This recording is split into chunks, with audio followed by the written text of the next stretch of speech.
Hi dears, നമുക്ക് എള്ളുണ്ട ഉണ്ടാക്കുന്നത് എങ്ങനെയാണെന്ന് പഠിച്ചാലോ. നല്ല പെർഫെക്റ്റ് ആയിട്ടുള്ള എള്ളുണ്ട എങ്ങനെയാണ് ഉണ്ടാക്കുന്നതെന്ന്. അതിന് വേണ്ടിയിട്ട് നമ്മൾ കുറച്ച് ശർക്കര പാനി ആക്കാൻ വേണ്ടിയിട്ട് ശർക്കര വെച്ചിട്ടുണ്ട്. നമുക്കത് നന്നായിട്ട് അരിച്ചെടുക്കണം കേട്ടോ. ഇനി അതായി കഴിയുമ്പം ഇച്ചിരി ചെറുതായിട്ടൊന്ന് പൊട്ടിച്ചിട്ടേക്കുവാണെങ്കിൽ പെട്ടെന്ന് അരിഞ്ഞ് കിട്ടും. ഇപ്പോൾ ഒരുപാട് എന്താ പറയുക, പറ്റിച്ചൊന്നും എടുക്കണ്ട, ജസ്റ്റ് ഒന്ന് മെൽറ്റ് ചെയ്തെടുക്കാം കേട്ടോ. എന്താ പറയുക, ഒരുപാട് വേണ്ട, ഞാൻ അളവ് കുറച്ച് എടുത്തേക്കുന്നത്. നിങ്ങൾക്ക് എന്തോരെയാണോ എടുക്കുന്നത് അതനുസരിച്ച് എടുക്കുക കേട്ടോ. ഒരുപാട് ശർക്കര കൂടിപ്പോവല്ലേ. ഞാനത് അരിച്ചെടുത്തിട്ടുണ്ട്. അരിച്ചെടുക്കണം കേട്ടോ, കാരണം ശർക്കരയ്ക്കകത്ത് കല്ലൊക്കെ വരാനായിട്ട് ചാൻസ് ഉണ്ടല്ലോ.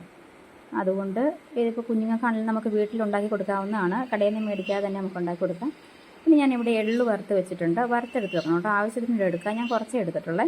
അതുപോലെ നിങ്ങൾ എള്ള് കടയിൽ നിന്ന് കിട്ടുമ്പോൾ ഒന്ന് മേടിച്ച് കഴുകി ഉണങ്ങി എടുത്ത് വയ്ക്കുകയാണെങ്കിൽ ഇച്ചിരി നല്ലതാണ്. കാരണം ചിലപ്പോൾ അതിനകത്ത് കല്ലും അതുപോലെ കാര്യങ്ങളൊക്കെ കാണാൻ ചാൻസ് ഉണ്ട്.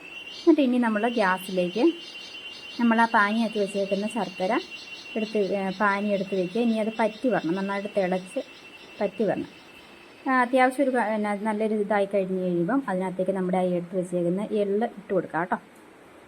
ഞാൻ പറഞ്ഞു ശർക്കര പാനി ഒരുപാട് ഇത് കൂടിപ്പോകരുത്, കൂടിപ്പോയാൽ ഭയങ്കര കട്ടിയായി പോകും കേട്ടോ.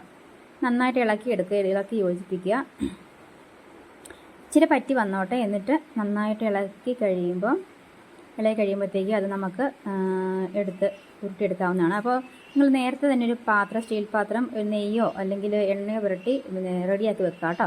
ഡയറക്റ്റ് പാത്രത്തിലേക്ക് ഒഴിച്ചാൽ അത് ഇതായിപ്പോവും കണ്ടോ. ശകലം നെയ്യ് എടുത്തിട്ട് നെയ്യ് പുരട്ടി വെച്ചിട്ട് ഞാനത് പാത്രത്തിലേക്ക് ആക്കിയിട്ടുണ്ട്. ഇനി പെട്ടെന്ന് തന്നെ ഉരുട്ടിയെടുക്കണം. ഒരുപാട് തണുത്ത് പോകാൻ നിൽക്കരുത്. കയ്യിലേക്ക് ശകലം നെയ്യോ വെല്ലോ പുരട്ടിയിട്ട് പെട്ടെന്ന് ഉരുട്ടിയെടുക്കുക കേട്ടോ. ഞാൻ ഒരു തുള്ളി നെയ്യ് ഇതിനകത്തേക്ക് ഒഴിച്ചിട്ടുണ്ടായിരുന്നു. കാരണം നല്ലതല്ലേ, കുഞ്ഞുങ്ങൾക്ക് കൊടുക്കുമ്പോൾ നെയ്യ് ഇച്ചിരി ഒഴിച്ച് കൊടുക്കുന്നത് നല്ലതാണ്. കാരണം ഇച്ചിരി മയം കിട്ടുകയും ചെയ്യും. ഇനിയിപ്പോൾ നന്നായിട്ട് ഉരുട്ടിയെടുക്കണം. ഓരോ ഉരുളകളായിട്ട് ഉരുട്ടിയെടുക്കാം നമ്മൾ കേട്ടോ.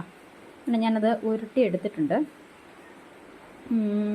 ശരിക്കും എനിക്കിത് ഉരുട്ടുന്ന വീഡിയോ എടുക്കാൻ പറ്റിയില്ല കേട്ടോ, ഭയങ്കര ചൂടായിരുന്നു. അപ്പോൾ പെട്ടെന്ന് തന്നെ ഉരുട്ടാൻ വേണ്ടിയിട്ട് നിന്നതുകൊണ്ട് കയ്യിലേക്ക് ശകലം നെയ്യാണ് ഞാൻ ഓൾറെഡി ഇച്ചിരി നെയ്യിനകത്ത് ഒഴിച്ചിട്ടുണ്ടായിരുന്നു കേട്ടോ. നെയ്യ് പിന്നെ പാത്രത്തിൽ, നമ്മൾ സ്റ്റീൽ പാത്രത്തിൽ എടുക്കുമ്പോഴും മറന്നു പോകില്ല, അല്ലെങ്കിൽ അത് പാത്രത്തിൽ ഒട്ടി പിടിച്ച് പോവേ.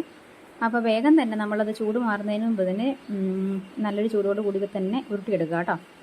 കണ്ടോ, നല്ല പെർഫെക്റ്റായിട്ട് കിട്ടിയിട്ടുണ്ട്. നല്ല മയം ഉണ്ട് താനും. നമുക്കത് എന്നിട്ട് എടുത്ത് വെച്ച് കഴിഞ്ഞാൽ എത്ര ദിവസം വേണമെങ്കിലും ഉപയോഗിക്കുകയും ചെയ്യാം. കുഞ്ഞുങ്ങൾക്കൊക്കെ ഉപയോഗിക്കാണ്ട് കൊടുക്കാം. നെയ്യുടെ ഒരു ഇതുമുണ്ട് അതിനകത്തൊരു നല്ല ഗ്ലേസിങ് ഉണ്ടോ, നല്ല ഗ്ലേസിങ് ഉണ്ട് അതിന്.